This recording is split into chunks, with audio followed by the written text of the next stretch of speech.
This evening, APNU AFC condemns summons of election scrutineer by Suko.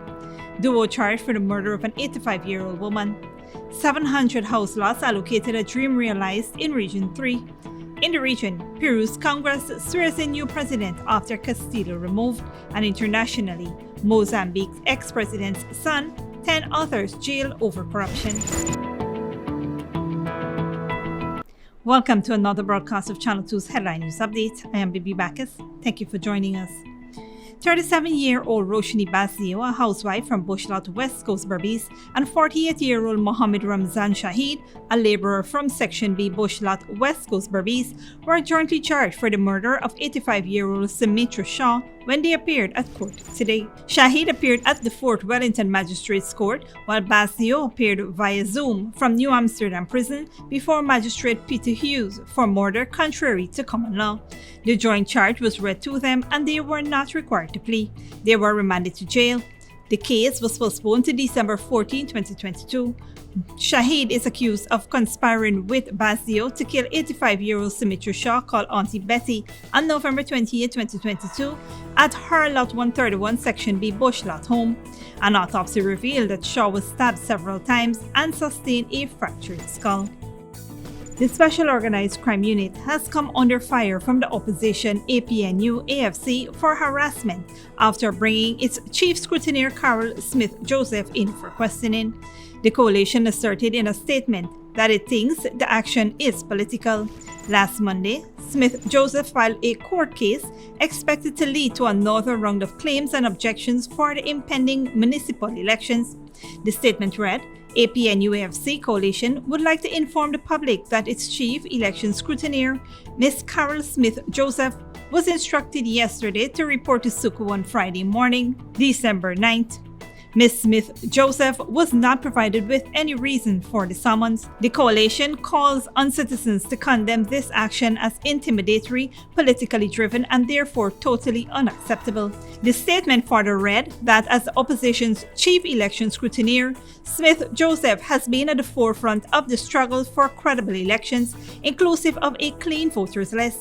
On Friday, 2nd December, she filed an application asking the court for a declaration that GCOM violated several provisions of the Local Authorities Election Act in the preparation of the list of electors for the local government elections. As the public is aware, the court action immediately forced the CEO of GCOM to propose that GCOM takes several corrective actions. Further, the statement read, the summoning of Ms. Smith Joseph by the police is a violation of her basic human rights as a law-abiding citizen. It is an abuse of police powers. Suko obviously has become a tool of PPP political victimization and intimidation. Suko can better serve the citizens of Guyana by redirecting its efforts to investigating the blatant corruption and criminality in high government offices, starting with Sugate. The statement said. Some 700 persons were allocated house lots at Stewartville and Metamirzor when the Ministry of Housing and Water, Central Housing and Planning Authority, hosted its latest Dream Realized housing drive at Lenora Track and Field Facility. Delivering the feature address, Minister of Housing and Water Colin Crowell underscored that the government would ensure it fulfills its commitment to the people through the ministry's aggressive housing drive across the country. Additionally, Minister Crowell announced that 28 applicants from the region have qualified for the government's Cement and Steel Initiative in Region 3. These applicants are expected to receive the vouchers for their supplies within 2 weeks. This program was unveiled by President Dr. Mohamed Irfan Ali back in July. Any person who owns a plot of land is eligible for the program. However, they must have a development plan that has received pre-approval. Persons constructing homes for $6 million or less are eligible for steel and 1 sling of cement for the foundation. Homes that cost between $6 million and $25 million will receive 2 slings of cement. Persons can register for the program by uplifting forms from the Housing and Water Ministry. Forms can also be downloaded from the ministry's website. The government is expected to invest approximately $700 million in the program by the end of the year. Stick around after the break. Mobile payments is now available for Guyana Revenue Office Immigration Services, and Hillfoot man charged with the murder of his wife.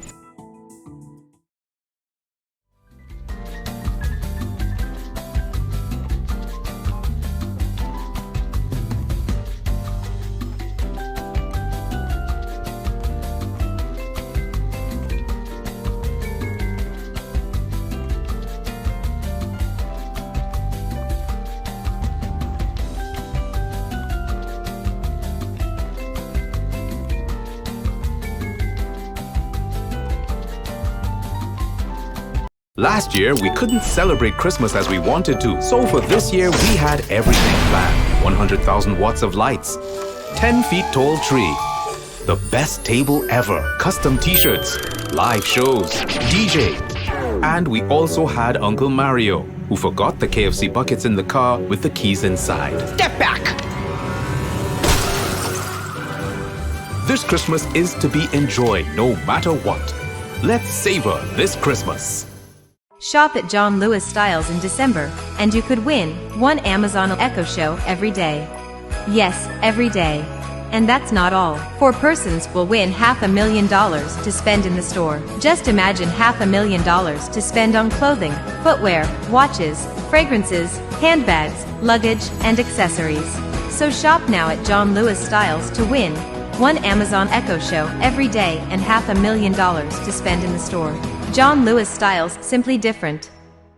Give your home or office some shine. Fortune Investment Company. We provide reliable commercial and residential professional cleaning services in Guyana. We clean homes and commercial offices. Other services offered are floor care and tile polishing, interior auto detailing services, power washing, weeding and cleaning, and carpet, couch, and mattress cleaning. We are committed to keeping your homes and offices squeaky clean. Call us now at 592-689-7558 or 592-639-6365 or visit us at 3430 Jackson North Rumville, Georgetown, Guyana. Fortune Investment Company. When we say clean, we mean spotless.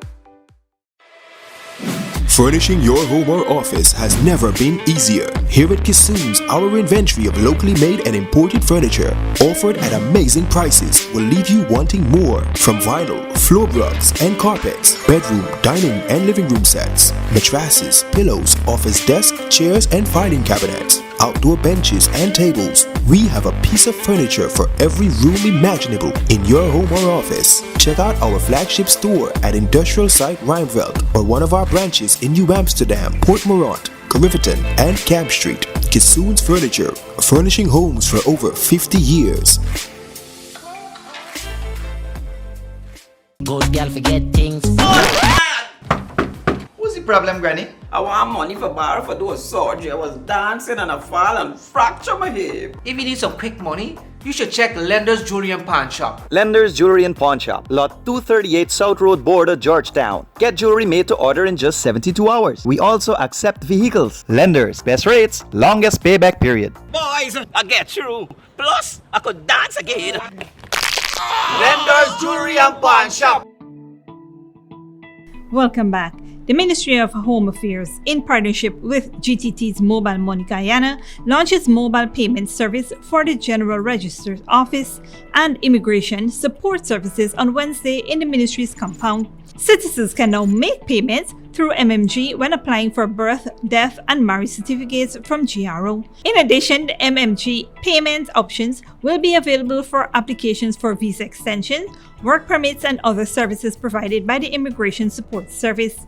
During the launch, Home Affairs Minister Rubison Ben said, "This forms part of government's plan to transition Guyana to a digital economy. Online payment services will make doing businesses hassle-free and reduce citizens' need to carry numerous documents and large sums of money." The minister said it is the government's priority to go beyond this launch so that citizens can access better services. Meanwhile, the general manager of MMG, Babita Ram, dubbed the event history for the country and its citizens. Registrar General of GRO Raymond Cummins also applauded the initiative. Persons submitting applications for the various transactions will be able to do so from the comfort of their home or wherever there is an access to electronic device. The ministry had rolled out another service of this kind, with the Guyana Police Force taking the lead. New drivers writing the driver's examination can now apply online to sit the test and have the study package mailed to them. 44-year-old Lyndon Kelman, also known as Jason, was charged with murder when he appeared at the Diamond Golden Grove Magistrates Court on Tuesday, December 7th. Kelman appeared before Principal Magistrate Judy Latchman. He was not required to plead to the charge of the murder of his 43-year-old reputed wife, Oman Dailal. The court heard that on Friday, December 2nd, Kelman awoke and found his common-law wife dead next to him just hours after he had reportedly beaten her during an alleged altercation at their home at Hillfoot Soosdyke Linden Highway. Kelman admitted to beating the woman on Thursday night before going to bed. Kelman reportedly told investigators that he came home from work around 7 p.m. on Thursday and found Lal intoxicated.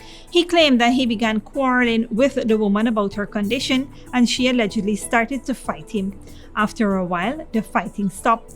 A short while later, he claimed that he entered the room to go to sleep, but Lal allegedly started to fight with him again, and this time he became angry. The welder said he dealt her several cuffs to her face and head until she calmed down, and then he went to sleep. He further claimed that when he awoke around 7 a.m. the following day, Lal was motionless and not breathing. Consequently, he was remanded to jail until January 12, 2023. Don't go away after the break. Mozambique ex-president's son and 10 others jailed over corruption, and China loosens COVID quarantine testing rules nationwide. Maison Francois is the chocolate paradise of Guyana. From the moment you enter our stores, you're welcomed by the sweet aroma of Belgian chocolate, pastries, and other artisanal treats handmade by our European-trained chef.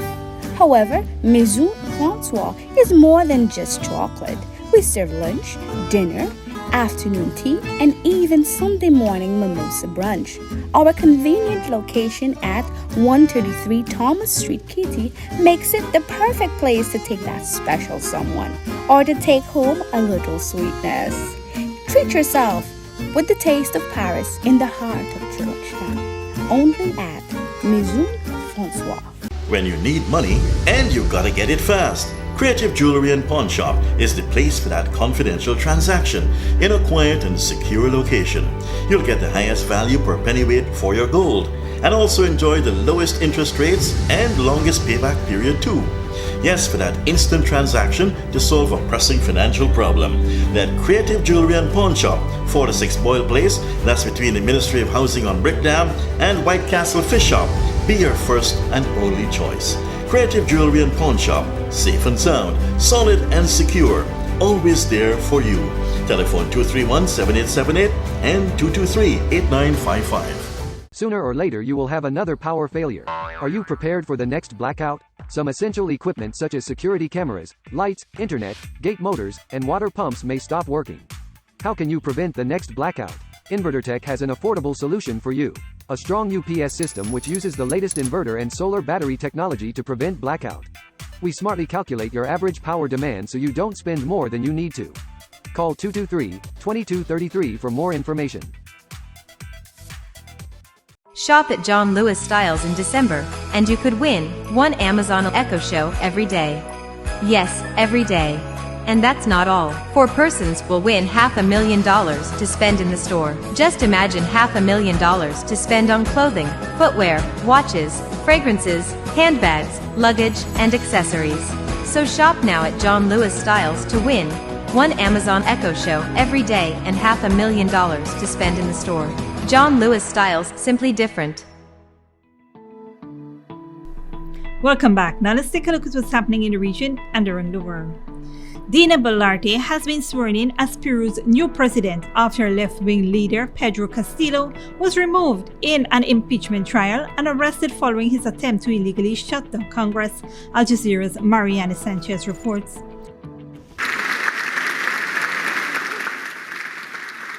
A day of high drama in Peru, with Vice President Dina Boluarte being sworn in as the country's new leader. Pedro Castillo dissolved Congress by presidential decree, a move the country's constitutional court said was a coup d'etat. As a result, he quickly lost the backing of his political allies.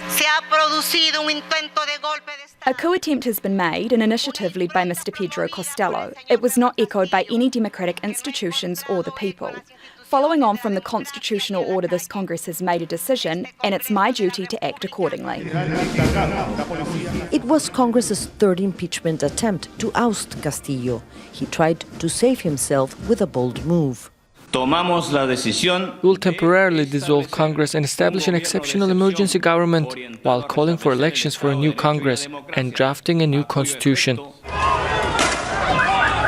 He then went even further, ordering the military to patrol the streets with a nighttime curfew. But as lawmakers began voting for the impeachment, Castillo left the presidential palace with his family. Police say he was going to request political asylum in Mexico, but instead he was arrested. His supporters clashed with police outside the station where he was held. Throughout his presidency, Castillo had constant confrontations with the political opposition. He was even expelled from his own party. Now, lawmakers say they want to work with the new president. She should come with a cabinet that helps to deal with problems, not ministers who will only praise her. Dina Boluarte is the first female president of Peru. She has asked Peruvians for unity and lawmakers for a truce. Mariana Sanchez, Al Jazeera, Lima, Peru. Internationally, a court in Mozambique has sentenced the son of a former president, 2 ex-spy bosses, and 8 others to years in prison for their part in a corruption scandal in which the government sought to conceal huge debts, triggering financial havoc. Al Jazeera's Kevin Culvert reports. Sitting in court as he's handed a 12-year jail sentence, the scene is a far cry from his former life of luxury. The son of Mozambique's former president was among 11 people found guilty in a corruption case known as the Tuna Bond scandal. It involved state-owned companies illicitly borrowing hundreds of millions of dollars from international banks to fund a tuna fishing operation and surveillance vessels. But the cash disappeared, and Mozambique's government hid the borrowing from both Parliament and the public. When the full scale of the hidden debt came to light in 2016, it triggered an economic crisis in Mozambique. The country's currency lost a third of its value, inflation surged, and foreign donors pulled out. Former President Armando Guebuza, who was in office when the loans were agreed, testified at the trial. His son was found guilty of influencing his father to get the government to approve the deals, and of using a $33 million bribe to buy luxury cars and a mansion in South Africa. 8 of the 19 defendants were acquitted, while the rest were given prison terms ranging between 10 and 12 years. Handing down the sentences, the judge said the scam had plunged thousands of people into poverty across the country. Many outside the court said the judgment sent a clear message. To those who are still willing to commit such crimes, that it's no longer the country where you can commit such crime and walk free. So I think that those who orchestrated this crime will not go free as we used to see in this country back in the days. The debt scandal exposed corruption on a global scale and sparked legal cases across 3 continents. Kevin Calvert, Al Jazeera. And finally, China has announced a nationwide loosening of COVID-19 curbs following a wave of unprecedented protests against the measures. Al Jazeera's Cara Lake reports. Throughout the pandemic, China's population has faced some of the toughest restrictions in the world. But now, just weeks after President Xi recommitted to the zero-COVID policy, there's been a dramatic shift. China's announced it's loosening the rules. PCR testing is to be reduced. Those infected will isolate at home rather than at state facilities, and there'll be more freedom to travel. The further deepening of the understanding of the virus and the disease, the reduction of the risk of the disease, the efficient supply of vaccines and medicine, and the improvement of emergency response and treatment capabilities are some of the required conditions, or key elements for us to resume the living conditions before the outbreak happened. The announcement comes a week after unprecedented protests across China against the strict pandemic measures. Demonstrators were angered by the deaths of several people in an apartment fire, which they blamed on lockdown measures. The announcement reportedly triggered some panic buying of medicines, although many in Beijing welcomed the news. To be honest, I'm quite satisfied because it's impossible to kill this virus completely. Maybe just live with it and hope it will evolve into the common flu. If you are in the quarantine facilities, you may be more seriously infected because there are serious cases there. It would be better if you were quarantined at home. Despite China's zero-COVID strategy, infections have climbed in recent weeks. The loosening of rules could have a dramatic impact on the health of the people and the economy in the coming weeks. Cara Legg, Al Jazeera. And that is it for today's regional and international news. Here now is your 3-day weather forecast.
And that is all for this edition of Channel 2's Headline News Update. Tune in on Friday at 5:30 p.m. for another episode. Be sure to subscribe, like, and follow us on Facebook and YouTube. Until then, please take care of yourself and each other.